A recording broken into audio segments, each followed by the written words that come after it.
kaip mums ją patirti ir panaudoti ir teisingų būdų, o ne įgavus kažkokių tai antžmogiškų savybių, jas demonstruoti ir pavergti pasaulį, kad tu ten, pavyzdžiui, kaip Kristų sakomai gundė velnias, kad tu gali būti karalius viso pasaulio, tau visi lenksis, tu viską valdysi.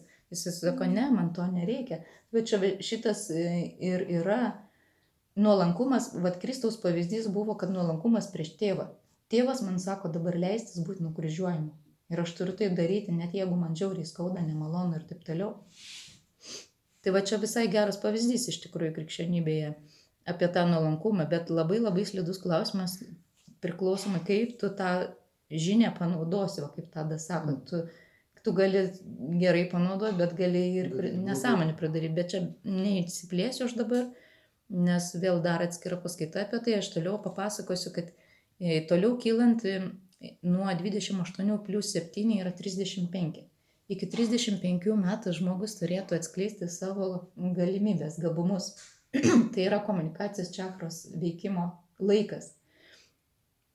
Ir tobulam atveju žmogus pradeda, tiesiog jisai atskleidžia tai, ką jisai dėl ko gimęs. Bet jeigu žmonės dabar yra padaryti biorobotais, jie dažniausiai net nebesupranta, ką jie turi nuveikti per gyvenimą.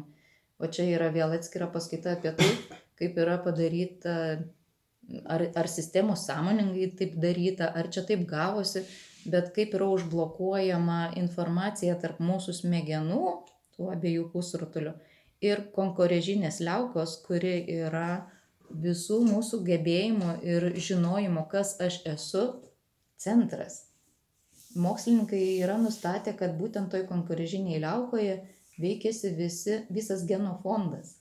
Visos žinios, kas tu esi ir ką tu turi būtent šitam gyvenime nuveikti, yra konkorežinėje liaukoje.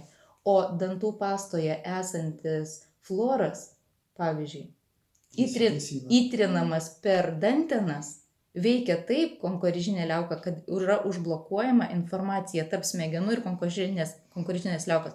Reiškia, konkorežinė liauka kaip ir žino, bet ta informacija nenueina iki smegenų. Ir kodėl taip dažnai mums siūloma valytis dantis? Ir būtent labai dažnai yra reklamuojamos tos pastos, jos visos su fluoru. Ir kodėl, pavyzdžiui, Indijoje yra gaminamos befluorės pastos, specialiai befluorės. Na ir kitokių dar būdų yra, kaip užblokuoti tą konkorežinę liauką, apie kuriuos irgi neišsiplėsim, bet žmonės natūraliai iki 35 metų daugiau ar mažiau šitoj srity veikia. Tas būna aktualu žmogui, aš pastebėjau ir tiesiog šiaip stebėdama pasaulį, aš matau, kad čia visai ne iš piršto laužta informacija. Toliau prie 35 pridedam 7, kas gaunasi? 42. Tai yra 6 čakros atskleidimo laikas. Ir tobulam atveju žmogus pasidaro viską regintis. Ir 3 akies atsivėrimo laikas. Normalu, jeigu žmogus tokiu metu domisi tokiais visokiais mistiniais dalykais, kaip psichologija paprastu atveju, biškių gudresnių parapsichologija, arba ten visokiom mystikom pradeda domėtis. Kodėl vaikai, pavyzdžiui, nesidomi mystikom? Kodėl vaikai juokiasi iš anekdoto apie sisių ir kaką, o paskui paaugliai juokiasi iš kažkokių santykių anekdotų, ar ne? Paskui vėliau juokiasi. Taip, nes tai aktualu yra būtent tuo metu. O kada žmogui jau, pavyzdžiui, ateina laikas atsiskleisti 6 čakrai, tada jam įdomu visi kiti tokie mistiniai dalykai, kaip čia ta telepatija, kaip čia tas susišnekėjimas be žodžių gali būti. Visokios. Taip. Tai vat. Ir paskui dar plus 7 yra 49. Tobulų atveju žmogus turėtų natūraliai nušvisti ir pasiekti tobulą savirealizaciją. Jeigu tobulų atveju. Mes to tobulo atveju, kadangi neturime, mes turime vairių sutrikimų ir asmenybės brandos sutrikimo atveju. Faktiškai visi mes turim. Ir šitoj vietoje ateina joga, kur padeda mums grįžti į neišgyventus kažkokius tai momentus, kur kažkokių traumų mes turėję vaikystėje ar ne vaikystėje per visą gyvenimą, viską susirenkam. Ir joga ateina su savo žiniom ir sako, daryk taip, daryk anaip, ir tada tau viskas atsipalaiduos. Nes nuo traumų, ką mes darom, mes įsitempiam, mes bijom, mes pradedam kažkur nebeiti, kur gali būti trauma vėl, nes mums skauda. Ir kas pasidaro per įsitempimą, mes nebegaunam energijos. Šiaip realiai visa visuma yra Mes į energija. atsiprašau, į tokią sistemą esam papuolę. Pagal karmą mes papuolėme tokią Pagal karmą, sistemą. bet tai negi visa Lietuva dabar papuolė į karmą. Taip, o tai negi visa Ukraina papuolė į karmą. Taip, kiekviena šalis turi savo karmą. Ir tam tikri žmonės, kuriems reikia patirti tam tikrus dalykus, gimsta tam tikrose vietose, pas tam tikrus tėvus, tam tikrose giminėse ir patiria tai, ką jiems reikia patirti. Ir tai nėra taip labai paprasta, kaip tu sakei, kaip ta dvimatė ar trimatė sistema. Tai yra kur kas daugiau ir mums labai sunku apskaičiuoti visą tai. Bet jogos žinios sako, kad net neskaičiuokit, pasitikėkit, viskas vyksta taip, kaip turi vykti. Reikėtų stoti dvikovą kolektyviškai su egregoru, sakykime, per tokį susirinkimą meditacinį ir egregorą išdraskyti arba pakeisti, kad pasikeistų karma mūsų šalies arba tos pačios Ukrainos ar ten kitos kenčiančios šalies, kaip Afrika, kur vandens neturi, ar dar kažkas, tai drambliai žūsta. Tiesiog tai visiškai įmanoma susikauti su egregoru, tik tai reikia pagaląsti protinius ginklus ir, sakykime... Ir dirbti ties to, ar ne? Jo, dirbti ties to, sakykime, kad to nebūtų daroma, arba, sakykime, kad darytojai egregoras būtų pavergtas arba jam būtų apribotas, pakištos ten kliūtys. Taip yra viskas įmanoma ir apie tai joga irgi žino, bet siūlo nekeisti pasaulio, o keisti save. Nes nepakovosi su tai, jau man atrodo susikaupusi didelio gumulo. Labai didelis gumulas, vienas dalykas, bet gali tapti partizanu. Čia matau jau partizanišką dvasią. Bet kas pakėlė ginklą, tas nuo ginklo ir mirs. O joga siūlo kovoti nekovojant. Ką reiškia? Tai reiškia kovoti per savęs keitimą. Nes kai tu save pakeiti, nuo tavęs sklinda kita energija. Ir keičia aplinką. Vat kodėl, pavyzdžiui, dabar žmonės eina į visokius gongų terapijas, kodėl muzika apskritai klauso žmonės. Nes muzika yra tam tikra vibracija, kuri keičia tai, kas yra. Ir, pavyzdžiui, jeigu tau liūdna, užsidedi kažkokią linksmesnę muziką ir palinksmėji, ar ne? Dėl ko per vestuvės mes per laidotuvės kitokią muziką, ar ne, groja. Ir, pavyzdžiui, meditacinė muzika jinai vėl kitaip veikia. Tai ką aš norėjau pasakyti? Egzistuoja nematomi dalykai, kurie mus nuolat veikia. Taip pat ir mūsų mintis, taip. Ir mes minčių pagalba irgi galim veikti pasaulį. Bet egzistuoja dar subtilesnės bangos, kada tu tiesiog iš vis be minčių būni. Nes tu esi tiesiog toks ramus, nes toks doras, kad tu nieko nebebijai, nes tu, bet kaip Viktorija sakė, tu pajuti, kad tau nėra su kuo kovoti, nes visur esi tu pats. Tau nėra ko bijoti, nes tu esi čia visur pats. Tau nėra prieš ką maivytis, nes visur čia esi tu pats ir tu viską save tik tai sužiūri, su savim čia bendrauji realiai. Ir kaip neįdomu tada. Nei su kuo pasipykti nėra. Tai tada ir yra ta ramybė. Bet tada ir yra ta ramybė. O aš dabar papasakosiu savo patirtį, kai aš kažką panašaus patyriau. Aš patyriau vieni.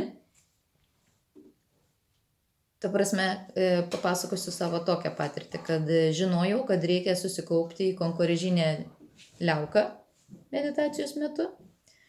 Na ir aš praktikavau tą praktiką. Aš atsisėdu tiesiu stuburu.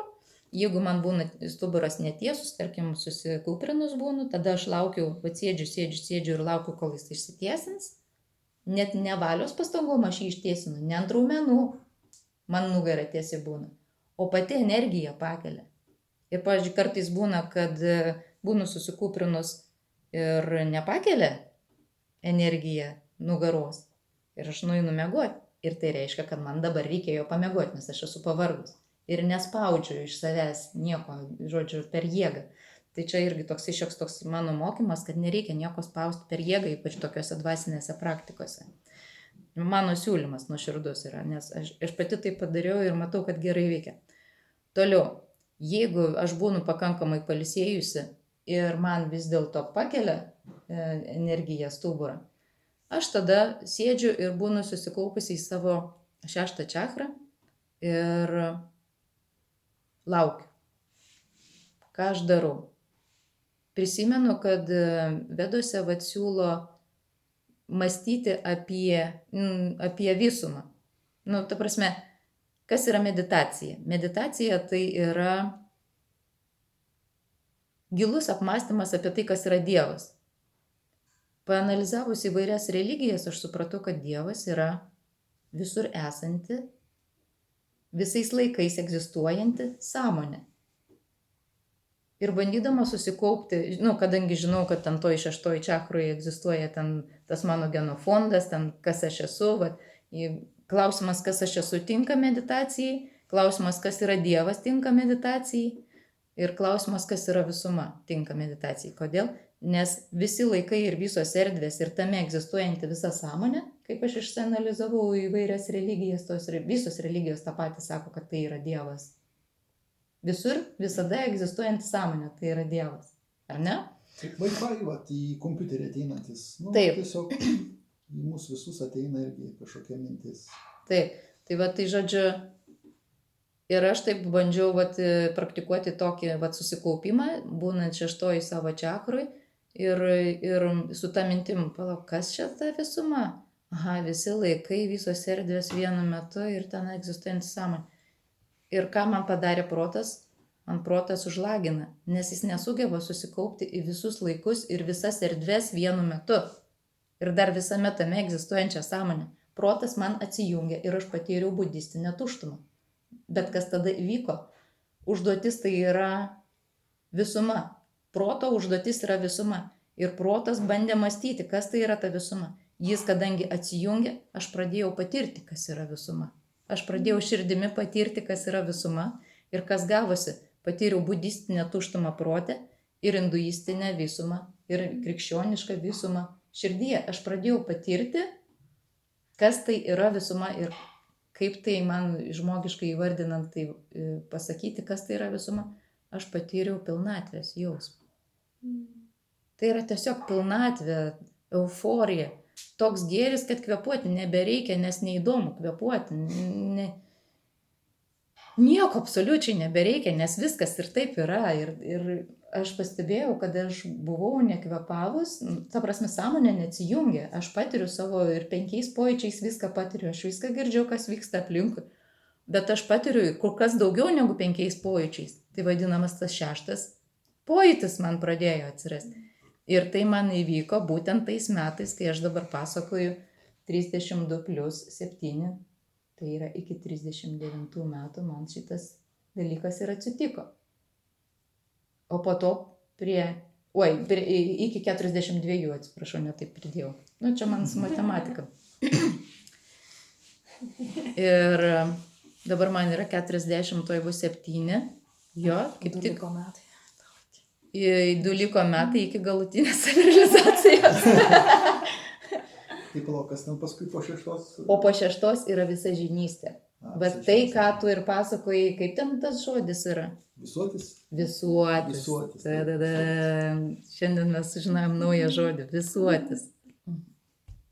Aš tai naudoju visumą, nupiešti, o tu sakai visuotis. Irgi po biškį einu tuo keliu, reiškia, renku medžiagą, styguoju ją ir galbūt ateityje išleisiu kažkokį leidinį. O, super. Tai, ką išmašiau, tai, ką atradau, nes irgi bekasant po bibliotekas, po žinynus, po kitas religijas, tai būtinai pasidalinsiu.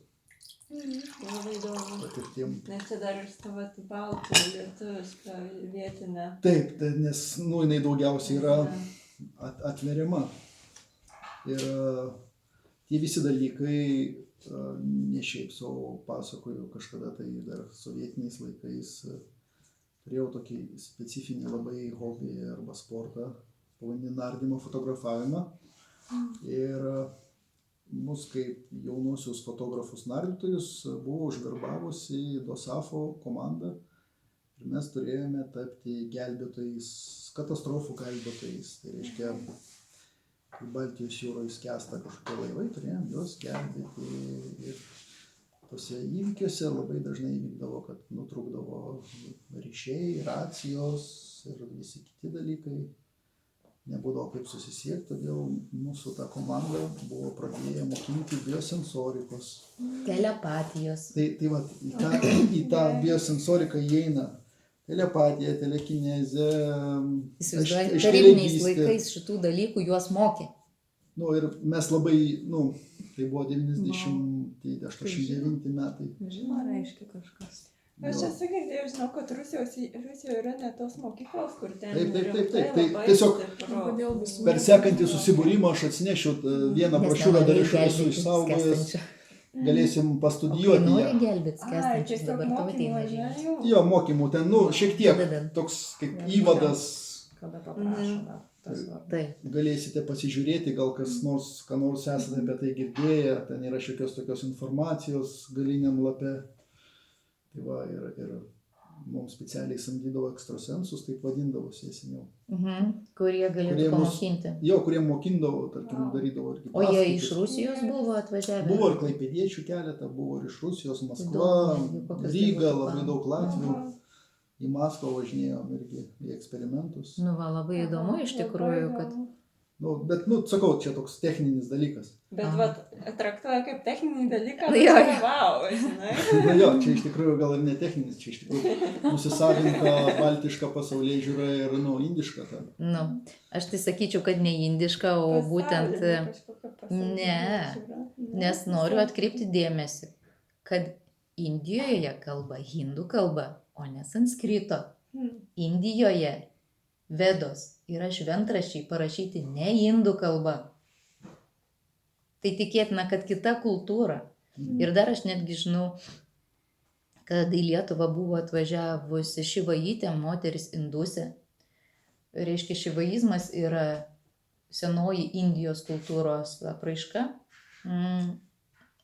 ir senosios kultūros, ta prasme, dar senesnės negu Vedos ten buvo atneštos, nes jinai buvo pasipiktinusi, kaip ir jos protėviai, kad prieš kelis tūkstančius metų į Indiją atėjo kažkokie baltaveidžiai ir atnešė kažkokias tai Vedas. Ir mūsų kultūrą nušlavė čia nuo paviršiaus vos nežinai. Įsivaizduokit. Ir čia neseniai prieš gal kokį 10 metų buvo į Lietuvą atvažiavus ir moteris indusė taip kalbėjo. Šivaitė, ar ne?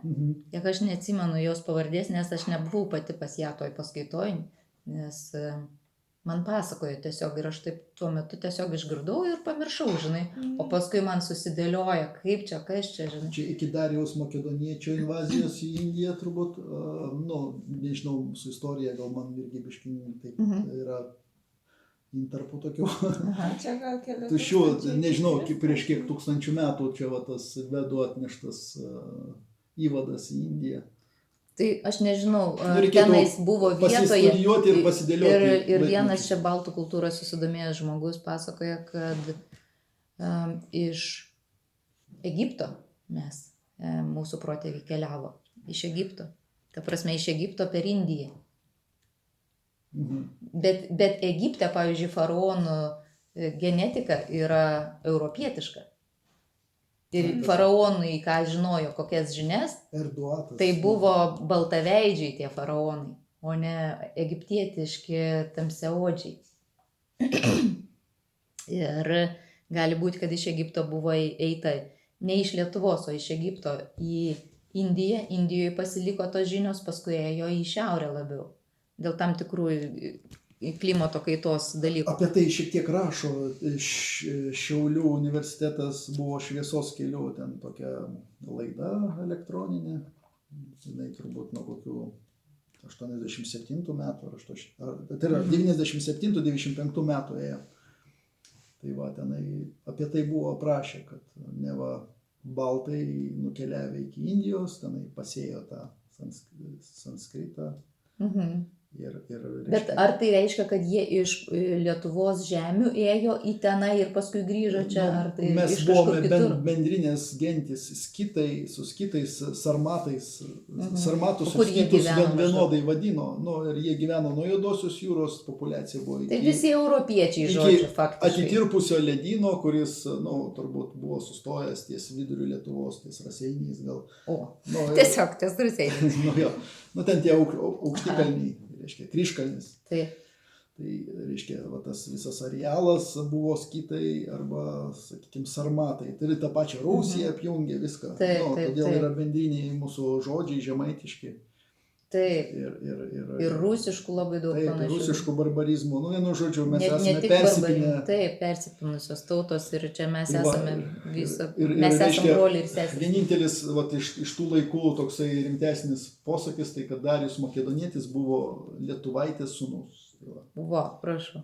Tai reiškia, jisai su savo visom galybėm, jeigu į Indiją nukeliavęs, tikrai galėjo kultūrą pakeisti labai svariai. O čia kelintais buvo maždaug 1000-mečiais. Ar prieš Kristų, ar... Aš bijau prisimeluoti prieš eterį, tiesiog, Gerai. gal tiesiog... Pasigilinsim vėliau. Pasigilinsim. Jo, o dabar aš noriu pratęsti, kad per jogą ateina tokia išmintis, kaip mes galim susistyguoti savo smegeninę, kad mums pradėtų ateiti tos žinios, va taip, iš vidaus vadinamai. Ir netgi turi sanskritas tokią savoką, žinios atėjusios iš vidaus. Yra vienu žodžiu pavadintos, bet aš ir dabar biškai gal pamiršau, ar šrūti, man atrodo, jos vadinasi. Yra toksai instrumentas šrūti, kuris toks tokį foną duoda. Ir man atrodo, žinios atėjusios iš vidaus irgi vadinasi šrūti.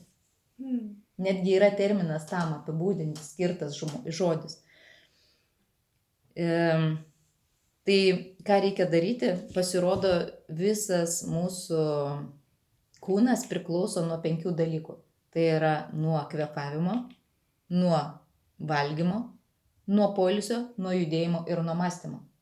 Ir jeigu visi šitie 4 yra subalansuoti ir tobuli, tada mąstymas būna liuks. Jeigu šitie išsibalansavę, mąstymas būna down. Ir vėlgi čia apie energiją kalba. Kaip sako, neturi energijos arba down energija žemyn, ar ne? Tai kai būna neteisingas mąstymas, viskas pasidaro, išsibalansuoja mityba, poilsis, judėjimas, viskas išsibalansuoja. Ir tada mes, kas pasidaro, nekyla energija į viršų, o jinai kaip tik būna žemai ir nori išeiti per šonus apačioj. Ir nebūna liuks. O kodėl būtent va šitas ženklas mums rodo, kad gerai? Nes energija eina į viršų, o ne į apačią. Matot, kaip viskas čia susiję? Aš dar girdėjau, kad vieni sako, iš viršaus ateina į apačią energija, ar čia... Iš viršaus ateina į apačią, nuolat, kiekvieną dieną, mums iš visur eina energija. Ir iš viršaus į apačią, ir iš šonų. Taip vadinamai ta kosminė energija iš viršaus. Tai iš apačios į viršų, čia skaitos ar apie kundalinį, ar čia apie žemės vėjas, kur čia... Aš nežinau, kas tiksliai norėta pasakyti, kai taip yra sakoma. Čia reikėtų apie tuose terminuose pasigilinti tiksliau. Ir ką būtent tie žmonės turėjo galvoje, kurie taip sakė, tai jie tai ir turėtų atsakyti. Bet aš žinau, kad vyksta tiesiog tokie procesai, kad mes nuolat gauname iš visur tą energiją ir mūsų čakros sukasi į visas pusės priklausomai nuo to, kokia yra nuotaika ir taip toliau. Aš confused, kaip man vizualizuoti, tarkim, kvėpavimą ar iš apačios į viršų, ar atvirkščiai iš viršaus į apačią, ir net nežinau. Tai dabar vizualizuok, kai įkvėpi. Tu žinai, tu tam tikrų dalykų nežinai, kad yra prana, apana, udana, vinjana ir samana. Tai yra 5 pranos rūšis. Ir jos atitinkamai veikia organizmą ir juda organizme. Tai prasme, čia yra vėl atskira paskaita, tai mes apie tai gal vėliau. O aš dabar vis bandau paeiti prie to. Bandau pasakyti. Jo, aš dabar bandau pasakyti, kad viskas labai gerai. Bet aš noriu irgi pasakyti, pabaigti, nes nenoriu labai daug ilgos paskaitos daryti. Žodžiu, mintis yra tokia, kad kai mes teisingai mąstom, tada mums susibalansuoja visi ten tie žemiškesni dalykai, ar ne? Bet kas yra teisingas mąstymas? O teisingas mąstymas tai yra meditacija. Teisingas mąstymas yra suvokimas, kad viskas yra viena, o jeigu tu to nesuvoki, tai bent jau bandyti apie tai galvoti, žinoti, klausti ir taip toliau, ir po truputį į tai įeini, tas būsenas, arba netgi praktikuoti, vat, kaip aš, pavyzdžiui, praktikavau visumą, kas ta visuma? Aha, visais laikais, visose erdvėse egzistuojanti sąmonė. Ir toks, taip, atrodo prasiplėtė, bet ne čia prasiplėtė, o čia prasiplėtė. O čia yra reikalinga aiškiai regystė. Vat, jeigu tu nori tiksliai iš visos tos visumos pamatyti kažkokią tai vietą, kažkokiame tai laike ir patirti, kas tenais buvo arba bus. Bet tam reikalinga, vadinamas tas irgi šeštas jausmas, tam reikalingas protas. Ir taip žmonės ir sapnuodami gali patirti tos dalykus, gali ir nesapnuodami. Ir čia pasidaro jau telepatija, visi ten tie televizija visokia. Telekinezė ne. Telekinezė, tai čia biškai būtų per daug jau. Gerai.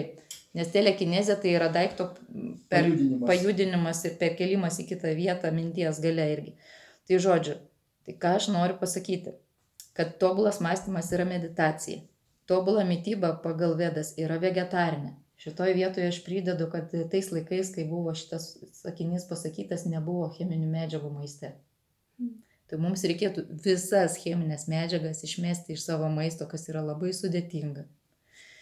Bet ką mes darom tada, kai kažko vis tiek suvalgom, nes, pavyzdžiui, cukrus ir druska, kas dabar yra labai liaupsinama, kad tai yra tipo druska labai reikalinga ir visur pridedama, ne, tai pabadauti.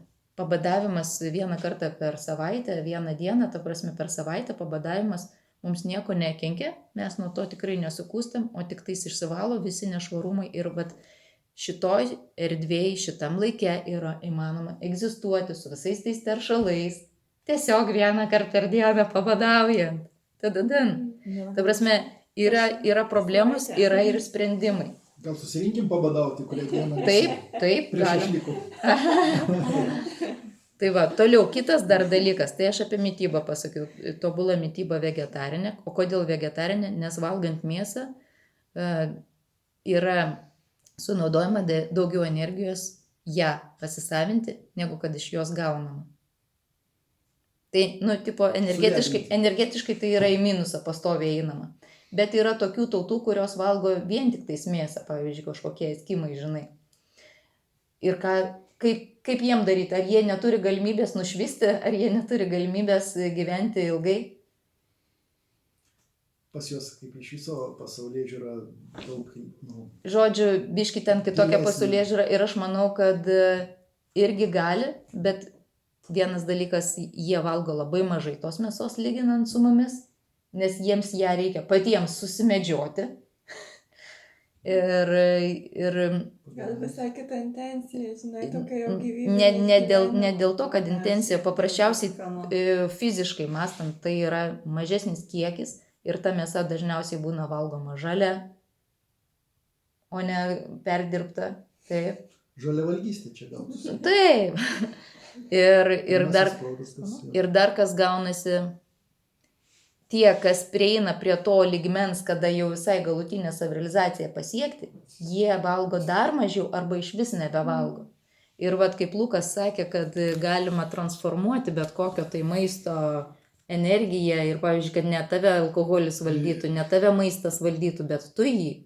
Aš tai girdėjau, kad net Indijoje yra kažkokios kaip sektos, kur užsiema būtent kasdien alkoholį geria, kad mane šiandien neveiks, nes Dievas mane saugo, mano tikėjimas stipresnis už tai ir visokius tokius ir dar ten mėsos, ten, tipo, nesveikai, bet kad kelt savo tikėjimą, sąmonę, kad aš nežinau specifiškai, kaip jie ten daro, bet kad tas metodas, kad jie stipresni, kad čia nieko nepadarys.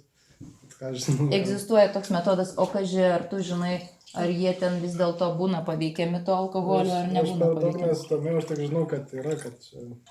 O tu savo gal tą gali pavyzdį pasakoti? Tu savo pavyzdį papasakau, kaip ten prieš COVID tau buvo. Ai, man kai COVIDas atsirado, tai šiaip iškėlė, kad apie ką aš esu šitam gyvenime. Ir kad, nu, tikrai, vat, man prioritetas labiau tikėti savo sveikumą, penėti tai savį.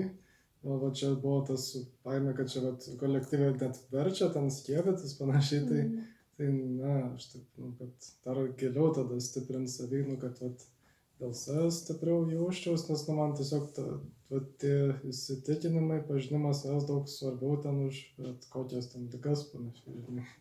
Tai žodžiu, tu apsisprendei sąmoningai būti sveikas ir tu niekada ir nesusirgai. Nesvarbu, kad tu vaikščiai. Aš ant tiek užsiturbinau, aš nebesirgau aplamai nieko. Būna, kad pasiilgstu, nes man patikdavo, tarkim, temperatūrą turėti toks keistas jausmas, toks išskrendimo. Kažkaip apsisvaiginti liga. Tai va, įsivaizduojat, ir tai yra realu, va štai žmogus sėdi šalia mūsų, kuris naudoja jau tas savo proto galės. Ir apie alkoholį kažką ten. Nu, o apie alkoholį, tai aš pasakysiu, aš irgi žinau tokių atvejų, kad jogas, pavyzdžiui, stovi ant galvos ir jisai geria degtinę stovėdamas ant galvos ir jisai vis tiek stovi ant galvos ir nenugriūna ir neapsvaigsta. Jis tokiu būdu norėjo paafišuoti, kad žmogaus protas yra kur kas daugiau negu kad fiziologija.